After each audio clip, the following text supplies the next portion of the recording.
அன்புள்ள முதலமைச்சர் கோப்பை விளையாட்டு போட்டிகள் நிறைவு விழாவிலே கலந்து கொண்டு துவக்கத்தில் அனைவரையும் வரவேற்று மகிழ்ந்திருக்கக்கூடிய மாண்புமிகு துணை முதலமைச்சர் தம்பி உதயநிதி அவர்களே, மாண்புமிகு அமைச்சர் சேகர் பாபு உள்ளிட்ட அமைச்சர் பெருமக்களே, திருநகர சென்னை மாநகராட்சியினுடைய மேயர் திருமதி பிரியா உள்ளிட்ட துணை மேயர், உள்ளாட்சி பிரதிநிதிகளே, தம்பி தயாநிதி மாறன் உள்ளிட்ட நாடாளுமன்ற உறுப்பினர்களே, பரந்தாமன் உள்ளிட்ட சட்டமன்ற உறுப்பினர்களே, கூடுதல் தலைமைச் செயலாளர் திரு அதுல்யா மிஸ்ரா IAS அவர்களே, உறுப்பினர் செயலர் திரு மேகநாத ரெட்டி IAS அவர்களே, மாவட்ட ஆட்சித்தலைவர்கள் திருமதி ரஷ்மி சித்தார்த் ஜெகடே IAS அவர்களே, பவன்குமார் கிரியப்பனவர் IAS அவர்களே, திருமதி ஸ்னேகா IAS அவர்களே,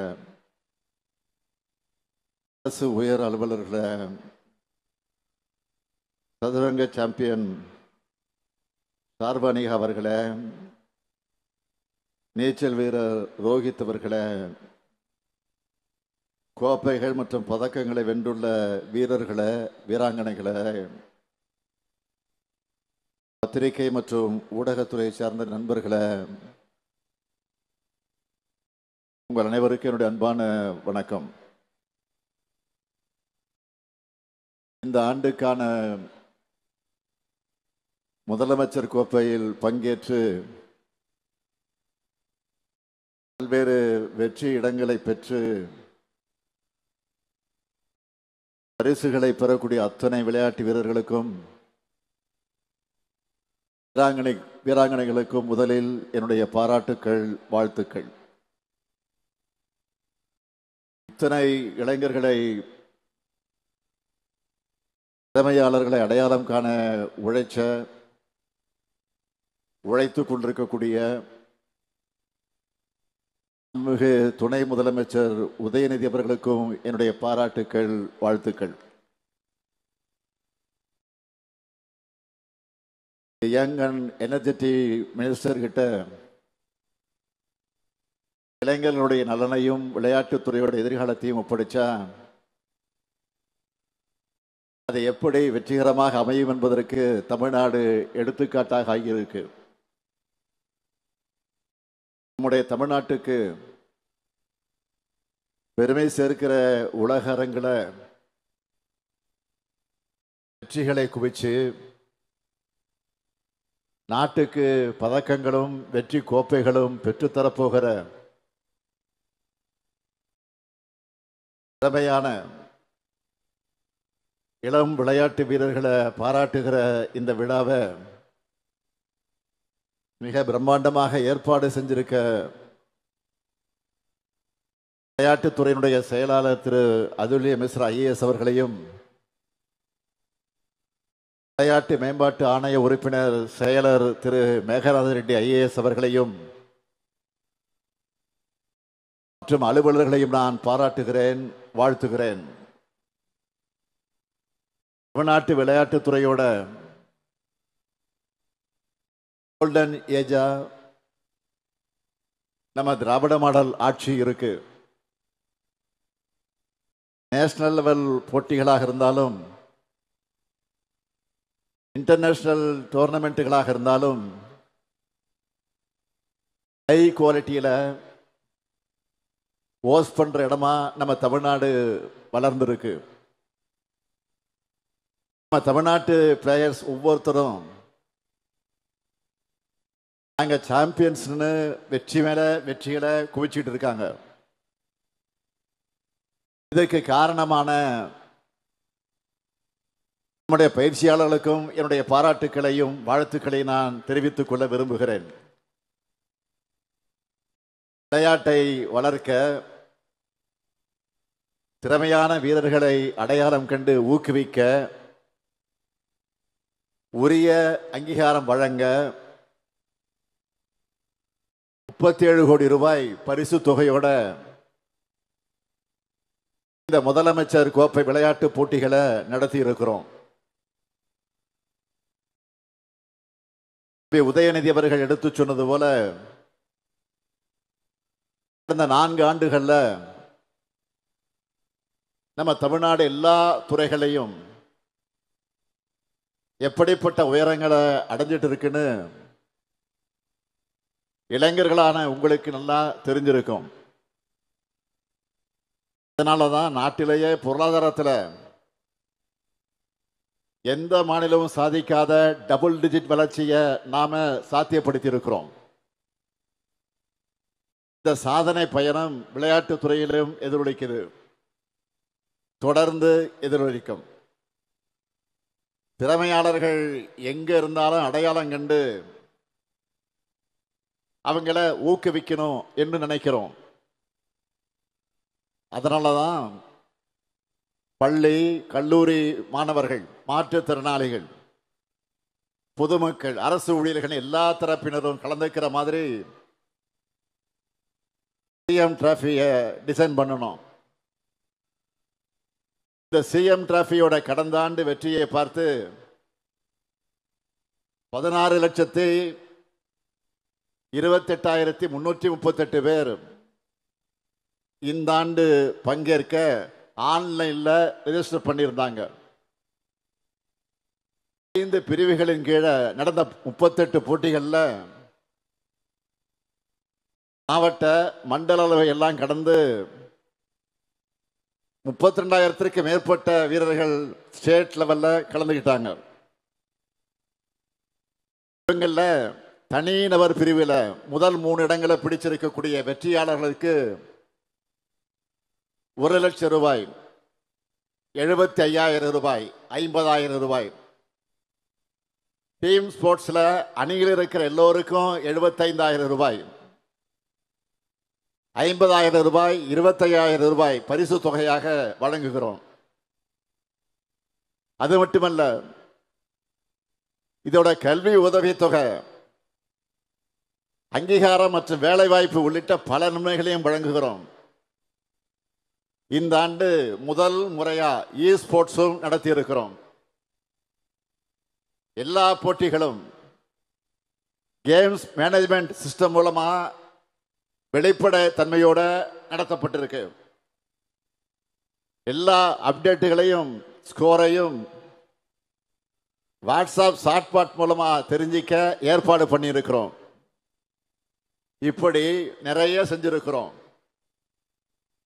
கடந்த அதிமுக ஆட்சியின் 5 ஆண்டு காலத்தில் விளையாட்டுத்துறை உட்கட்டமைப்புக்காக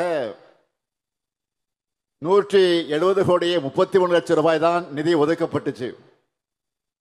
ஆனா நம்ம ஆட்சிக்கு வந்த இந்த 4 ஆண்டுகள்ல 601 கோடியே 38 லட்சம் ரூபாய் நிதி ஒதுக்கி இருக்கிறோம். ஒட்டுமொத்தமா விளையாட்டுத்துறைக்காக ஒதுக்கப்பட்டிருக்கக்கூடிய நிதி எவ்வளவு தெரியுமா? 1945 கோடியே 7 லட்சம் ரூபாய் நிதி ஒதுக்கி இருக்கிறோம். அதனாலதான் நம்ம திராவிட மாடல் அரச விளையாட்டுத்துறைக்கான கோல்டன் ஏஜ்னு சொன்ன இந்த நிலையில விளையாட்டு வீரர்களுடைய கனவுகளுக்கு சிறகுகள் கொடுக்க தமிழ்நாடு சாம்பியன்ஸ் அறக்கட்டளையை தொடங்கி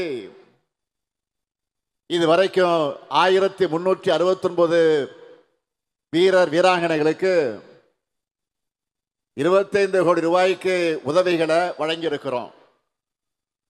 இந்த வீரர்கள் தேசிய மற்றும் பன்னாட்டு போட்டிகளில் பங்கேற்று 350க்கும் மேற்பட்ட பதக்கங்கள் பெற்று தமிழ்நாட்டுக்கு புகழ் தேடி தந்திருக்கிறாங்க. அதேபோல் தேசிய மற்றும் பன்னாட்டு விளையாட்டு போட்டிகளில் பதக்கங்களை வென்று தமிழ்நாட்டுக்கு பெருமை சேர்த்துள்ள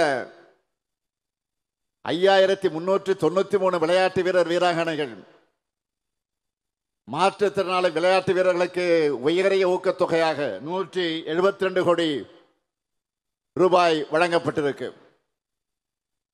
விளையாட்டு வீரர்களுக்கு என்னென்ன செஞ்சிட்டு இருக்கிறோம்னு சிலவற்றை மட்டும்தான் ஹைலைட்டா நான் சொல்றேன். எலைட் விளையாட்டு வீரர்களுக்கான சிறப்பு உதவித்தொகையை 25 லட்சத்திலிருந்து 30 லட்சம் ரூபாயாக உயர்த்தி இருக்கிறோம். 17 விளையாட்டு வீரர்களுக்கு 1,19 லட்சம் ரூபாய் ஊக்கத்தொகை வழங்கப்பட்டிருக்கு. பாராலிம்பிக் 2024 போட்டிகளில் பதக்கங்கள் வென்ற 4 விளையாட்டு வீரர்களுக்கு 5 கோடி ரூபாய் உயரிய ஊக்கத்தொகை வழங்கப்பட்டது. இது மட்டுமல்ல, 234 சட்டமன்ற தொகுதிகளையும் மினி ஸ்டேடியம் அமைக்கப்படும் அறிவித்து தலா 3 கோடி ரூபாய் செலவில் இதுவரைக்கும் 75 தொகுதிகளில் விளையாட்டு அரங்கங்கள் அமைக்கப்பட்டு வருது. தலைவர் கலைஞருடைய நூற்றாண்டை முன்னிட்டு தமிழ்நாட்டில் இருக்கிற 12,525 கிராம ஊராட்சிகளுக்கும் 16,798 விளையாட்டு உபகரண தொகுப்புகளை வழங்கியிருக்கிறோம். அதேபோல் நகர்ப்புற உள்ளாட்சி அமைப்புகளுக்கு 100 கோடி ரூபாய் ஒதுக்கீட்டில் விளையாட்டு உபகரண தொகுப்புகளை வழங்கியிருக்கிறோம். சென்னை, திருச்சி, மதுரை, நீலகிரி ஆகிய மாவட்டங்களில் ஒலிம்பிக் அகாடமிகள் அமைக்கப்பட்டிருக்கு. நான் சொல்றதெல்லாம் கொஞ்சம்தான். விளையாட்டுத்துறைக்கான சாதனைகளை பட்டியலிட்டு சொன்னா இன்னைக்கு முழுக்க சொல்ல வேண்டியதாக இருக்கும். நம்ம தமிழ்நாடு மாதிரி வேற எந்த மாநிலமும் விளையாட்டுகளுக்கும் விளையாட்டு வீரர்களுக்கும் உதவிகள் செஞ்சிருக்க மாட்டாங்கன்னு பெருமையோடு நெஞ்சு நிமிர்த்தி நான் சொல்வேன். இந்த உழைப்பால நம்ம தமிழ்நாடு வாங்கி இருக்கக்கூடிய சில அவார்ட்ஸ் மட்டும் சொல்றேன். சிஐஐ அமைப்பு சார்பில் எஸ்டிஏடி விளையாட்டு வணிக விருது 2023 வழங்கப்பட்டுச்சு. 2 ஆண்டுகளுக்கு தி இந்து ஸ்போர்ட்ஸ் ஸ்டார் ஏசஸ் விருதுகள் வழங்கப்பட்டிருக்கு. ஜெம் அவார்ட்ஸ் 2025 வழங்கப்பட்டிருக்கு. நம்ம செஸ் சாம்பியன் குகேஷுக்கு கேல் ரத்னா விருது கிடைச்சிருக்கு. 2024 ஆண்டு அர்ஜுனா விருது நம்ம தமிழ்நாட்டை சார்ந்த 4 வீரர்களுக்கு வழங்கப்பட்டிருக்கு. நம்ம துணை முதலமைச்சர் உதயநிதி அவர்கள் வரவேற்புரையில் சொன்னார அந்த விருதுகள். இப்படி எத்தனை விருதுகள் தமிழ்நாட்டை தேடி வந்தாலும் நாங்க பெருசா நினைக்கிற விருது எது தெரியுமா? தமிழ்நாட்டில் ஸ்போர்ட்ஸை கேரியரா எடுத்த நிச்சயம் நம்மால சாதிக்க முடியும்னு நம்ம அரசோட திட்டங்கள் மேலேயும் முன்னெடுப்புகள் மேலேயும் நம்பிக்கை வச்சு இத்தனாயிரம் பேர் இந்த போட்டிகளை பங்கெடுக்கிறாங்களே, உங்களுடைய இந்த நம்பிக்கை தான் எங்களுக்கான பெரிய விருதாக அமைந்திருக்கிறது. அண்மையில் இதே நேரு உள் விளையாட்டு அரங்கத்தில் கல்வியாளர் தமிழ்நாட்டுக்கு பெருமை தேடித்தரக்கூடிய மாணவர்களை பாராட்ட கல்வியில் சிறந்த தமிழ்நாடு என்ற நிகழ்ச்சியை நடத்தினோம். அப்போ கல்வியால் சிறந்த மாணவர்கள் மட்டும் இல்லை, விளையாட்டால் உயர்ந்த இளைஞர்களும் தங்களுடைய அனுபவங்களை சாதனை பயணத்தை பகிர்ந்துகிட்டாங்க. காது கேளாதவருக்கான ஒலிம்பிக்ஸில் 3 தங்கப்பதக்கங்களை வென்ற 2022 அர்ஜுனா விருது பெற்ற ஜெர்லின் அனிகா அவர்களுடைய தந்தை தமிழ்நாடு அரசு அவங்களுடைய வெற்றி பயணத்துக்கு எந்த அளவுக்கு துணை நின்றுச்சுன்னு உருக்கமாக பேசினார். அதேபோல் போல்வால்ட் விளையாட்டில் தேசிய அளவில் தொடர்ந்து சாதனை படைத்த ரோசி மீனா பால்ராஜ் என்ற வீராங்கனை ஒரு போல் வாங்க 1.5 லட்சம் ரூபாய் தேவைப்படும் என்ற அந்த எளிய பின்னணியிலிருந்து தன்னிடம் அவ்வளவு காசு இல்லையே என்று சொன்ன நேரத்தில் நம்ம அரசு தான் எல்லா சப்போர்ட்டும் அன்றைக்கு பண்ணுச்சு. இப்போ தன்னிடம் 6 போல் இருக்கிறதோட ரயில்வே துறையில் தனக்கு தரப்பட்ட வேலையை விட 3 மடங்கு சம்பளத்தோடு தமிழ்நாடு அரசு வேலை தந்திருக்கு என்று பெருமையோடு சொன்னார். அடுத்து சென்னை காசிமேட்டை சேர்ந்த ஆட்டோ ஓட்டுநரின் மகள் கேரம் வீராங்கனை காசிம் அவர்கள் என்ன பேசினார் என்று உங்களுக்கே தெரியும். அமெரிக்காவில் உலக கோப்பை போட்டியில 3 தங்கப் பதக்கங்களை வென்றவருக்கு 1 கோடி ரூபாய் ஊக்கத்தொகையும் வழங்கிச்சு நம்ம திராவிட மாடல் அரசு. இப்படி நம்மை பொறுத்தவரையில ஜெர்லின், ரோசிமீனா, காசிமா போன்ற எளியவர்களுடைய வெற்றி தான் நம்ம அரசுடைய வெற்றி. அதுக்காகத்தான் பல்வேறு திட்டங்கள் மூலமாக எத்தனையோ ஏழை வீரர்களுடைய கனவை தமிழ்நாடு விளையாட்டுத்துறை இன்றைக்கு நிறைவேற்றி வருது. அவங்களும் உலகளவில் சாதிச்சு அவங்க மேல நம்ம அரசு வச்சிருக்கக்கூடிய நம்பிக்கையை காப்பாற்றிக்கிட்டு இருக்கிறாங்க. இந்த சமயத்தில் தலைவர் கலைஞர் அவர்கள் சொன்ன ஒரு விஷயம் என்னுடைய ஞாபகத்துக்கு வருது. நான் உள்ளாட்சித்துறை அமைச்சராக இருந்தப்போ ஏராளமான பணிகளை முன்னெடுப்புகளை நாள்தோறும் செய்கிறத பார்த்து ஒரு விழாவில் பேசின முதலமைச்சர் கலைஞர் அவர்கள் என்னுடைய துறையில் செய்யப்பட்ட சாதனைகள் எல்லாம் அவர் பட்டியலிட்டு பேசி, நான் உள்ளாட்சித்துறை அமைச்சராக இருக்கலாமோ என்று தோணுதுன்னு சொன்னார். இன்னைக்கு அதே ஏக்கம் எனக்கு வந்திருக்கு. நானே விளையாட்டுத்துறையையும் கவனிச்சுக்கலாமே என்று இப்போ எனக்கு தோணுது. காரணம், உதயநிதியுடைய பணிகள் அப்படி இருக்கு. ஆகவே உதயநிதியுடைய பணிகள் இன்னும் சிறக்கணும். தமிழ்நாட்டு விளையாட்டு வீரர்கள் இன்னும் வெற்றிகளை குவிக்கணும் என்று நான் மகிழ்ச்சியோடு வாழ்த்துகிறேன். இங்க இருக்கக்கூடிய விளையாட்டு வீரர்களுக்கு, வீராங்கனைகளுக்கு நான் சொல்லிக் கொள்வது, உங்களுக்கான அத்தனை வாய்ப்புகளை நாங்கள் நிச்சயம் உருவாக்கி தருவோம்.